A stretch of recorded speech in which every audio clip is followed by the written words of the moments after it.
This is the first video on the sketching of the trigonometric function of sine x and cos x.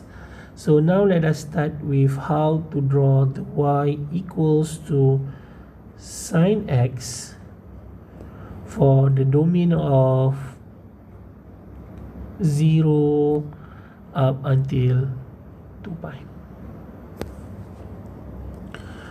Alright, so before we get started, we should know the general equation of the trigo function, which is we can try to generalize it as y equals to a sine bx, where b here represent the affecting your angle, plus with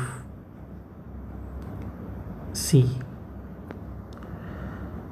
So the value of a here actually will give you the impact on your amplitude.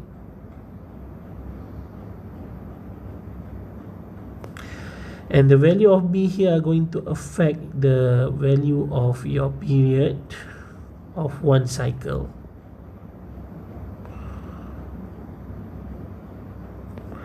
And the value of c here plus with c actually will refer to the vertical axis or vertical move. So if it is a plus, we refer to goes up, and if it is minus, it will be goes down.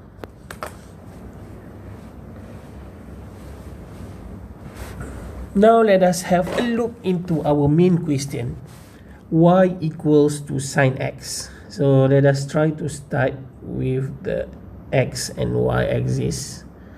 So the vertical axis here is always your y axis, and the horizontal axis is your y axis, and the intersection between these two is actually referred to the origin, 0. So for the y equals to sine x, the value here always start from 0, goes up like a wave here.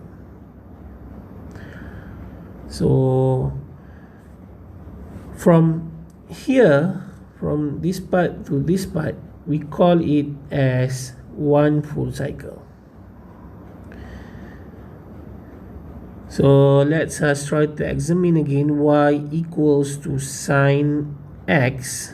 If you look into this part, you are going to get here the value of a is equals to 1, the value of b also equals to 1, and here the value of your c is equals to 0 if you compare it with this part.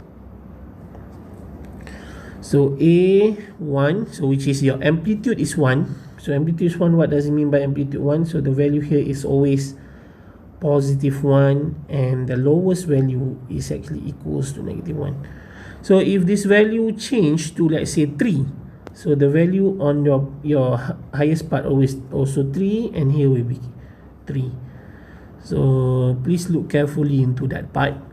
And the value of your bx here, if you see here, this is bx, this is your 1x, so here will actually refer to your period. So in order for you to calculate the period of sine and cosine, so it will be the value of 2 pi divided by b. So if we look into this part, the value of b here is now 2b. This is the value of your b.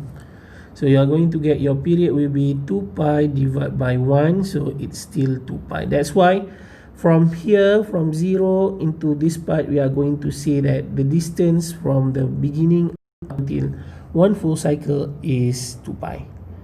And if you see here, we have 4 stopping points. This is the first stopping point, second, third, and the fourth one. So we are going to divide 2 pi divided by 4. So 2 divided by 4, you are going to get it as 0.5, which is 1 over 2. So you are going to divide it, so you are going to get here, it will be pi over 2. So from here to here, the distance is pi over 2. Here also to here also the distance will be pi over 2. So pi over 2 plus another pi over 2, you are supposed to get here as pi. So you are going to get pi, and plus it again, pi plus with pi over 2, then you are going to get here as 3 pi over 2, 3 pi over 2, and 3 pi over 2 plus with pi over 2, you are supposed to get here 2 pi.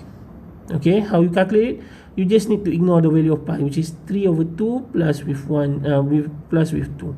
So you just need to press your calculator. 3 over 2 plus with 2 plus, sorry, it's not plus with 2, it's plus with 1 over 2, plus with 1 over 2. So you are going to get it as 2, so it become 2 pi. You just need to put pi at the back of it.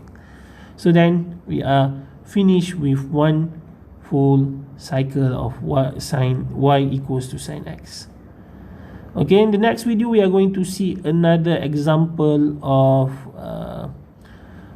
the equation. Okay, so see you in the next video.